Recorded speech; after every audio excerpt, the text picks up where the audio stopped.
Swimming like a shark in a shrimp tank. Big fish, small pond in the shrimp tank. Hey everybody, welcome to the post-show wrap-up of the Shrimp Tank. And as always, you can catch a download of the entire broadcast that we did today at shrimptankpodcast.com.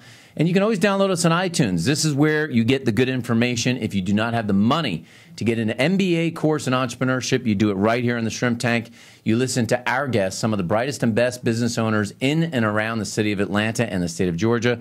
This is where you will learn. I am joined every week by my esteemed colleague down at the end of the table, Chris Hanks, who's the executive director and founder of the Shore Center for Entrepreneurship. And we had on a great guest today, a nationally recognized small business consultant and advocate.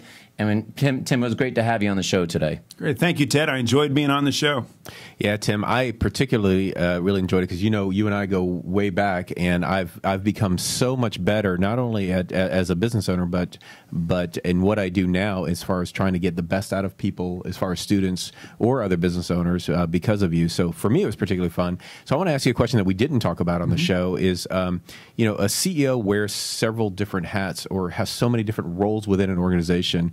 And I know that you wrote something recently about that. So could you sort of elaborate on that? Yeah, Chris, it's, I think, one of the most frustrating things for business owners is that in any course of any given day, they're wearing different hats. You know, in one moment, they are the chief talent agent for the organization, getting the right people into the right seats, wrong people off the bus, as Jim Collins talks about.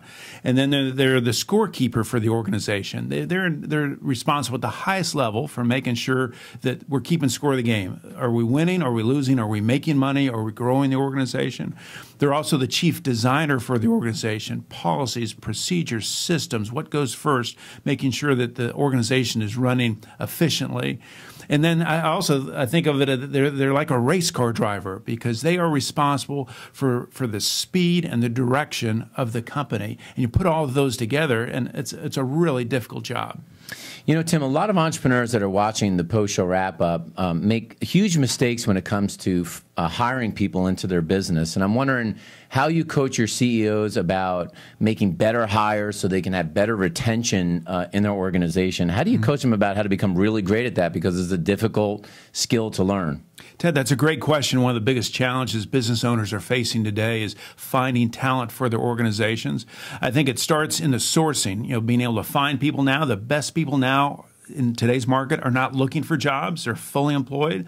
So it's identifying really good people who are working somewhere else and then being able to have a conversation, find out if they're aligned with your core values of your organization. Every company should have a handful of core values. And then being diligent in the hiring process. The common mantra that I share with my members is we want to hire slow and fire fast. Most companies do the exact opposite. They hire really fast and they fire really slow. So we're going to turn that around. We're going to have multiple interviews with multiple people within our organization. We're going to ask for referrals. We're going to do behavioral assessments. Hire slow, fire fast. And you run these meetings with these high-impact, aggressive growth CEOs, and I've been in the room with you while you do that, and your ability to facilitate and create value for people whose time is so incredibly valuable is impressive to me. What lessons can business owners learn about how to facilitate great meetings? Thanks, Chris. I was thinking earlier that I have facilitated almost 100 meetings this year. It's baffling to me. A couple things come to mind. One, every meeting should have an agenda, have a specific list of items that we're going to talk about in this particular meeting. Two, at every meeting, there are no empty seats. No empty seats. In fact, I would suggest pulling a chair or two. If there's an empty seat, people look around and say, well, who's not here? Why am I at this meeting? Versus they show up and there are no seats. They think, wow, this must be a really important meeting that I'm attending. There should be a beginning, a middle, and an end to every meeting. So it's almost like producing a play or a movie that we have to think about. What's going to happen in the beginning? How am I going to engage people in this meeting? What's going to happen during the middle? And then how will I close this meeting? What will be a powerful closing for this meeting? So those are just a couple things that I think are really important for every meeting. And so I'm wondering, as we get to the close of our post-show wrap-up, when you look at all the entrepreneurs that you've coached over the years, what matters more, EQ or IQ? Which is the one that seems to to Trump. Ted, I'm going to give you a third one because there's actually a study that was done about this. See that, folks? We got a third one today. It's not IQ. It's not EQ, emotional quotient. It's their AQ. It's their adversity quotient that matters more than anything. Their adversity quotient, how well do they get through and over adversity? We face so much adversity in the world today, particularly in business. So it's your adversity quotient that matters the most. Well, entrepreneurs, this is clearly why you need Tim Fulton by your side. And so for the folks that are watching the post-show wrap-up today that want to have you as their personal consultant or CEO coach, how can they get in touch with you and learn more about your company?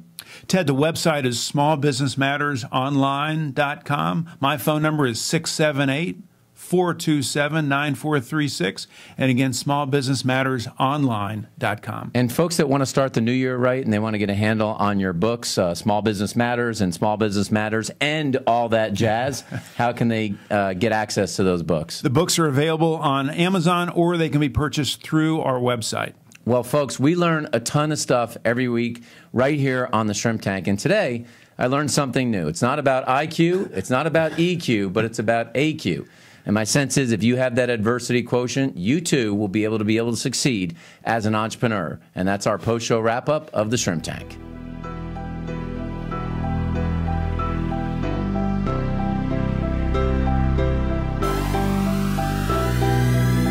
I've been feeling like a shark in a shrimp tank.